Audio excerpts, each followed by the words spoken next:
Dalam pelatihan wartawan daerah yang diselenggarakan oleh Bank Indonesia, para peserta diberikan materi terkait Gerakan Nasional Non-Tunai atau GNNT yang disampaikan oleh Pungki P. Wibowo selaku Kepala Grup Pengelolaan Program Elektronifikasi Keuangan Inklusi dan Perizinan. Dalam paparannya kepada jurnalis, pesatnya perkembangan teknologi mengharuskan masyarakat melakukan pembayaran non-tunai yang saat ini gencar dilakukan oleh Bank Indonesia ke masyarakat.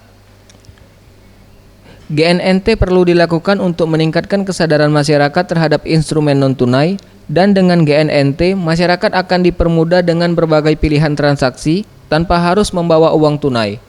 Terutama masyarakat yang berada di daerah perkotaan sangat dianjurkan menggunakan transaksi non-tunai ini. Efisien, aman, dan handal, serta memperluas akses dan perlindungan konsumen. Bank Indonesia memiliki 5 peran di situ.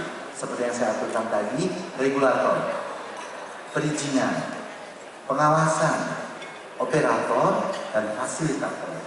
Tujuannya seperti tadi, aman, efisien, lancar, dan handal. Next.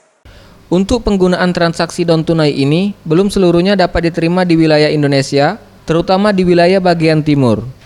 Kuatnya unsur adat serta kebiasaan sehari-hari membuat transaksi non-tunai ini terus diupayakan Bank Indonesia guna memberikan pelayanan efisien serta efektif untuk bertransaksi. Tim Liputan, Sriwijaya TV.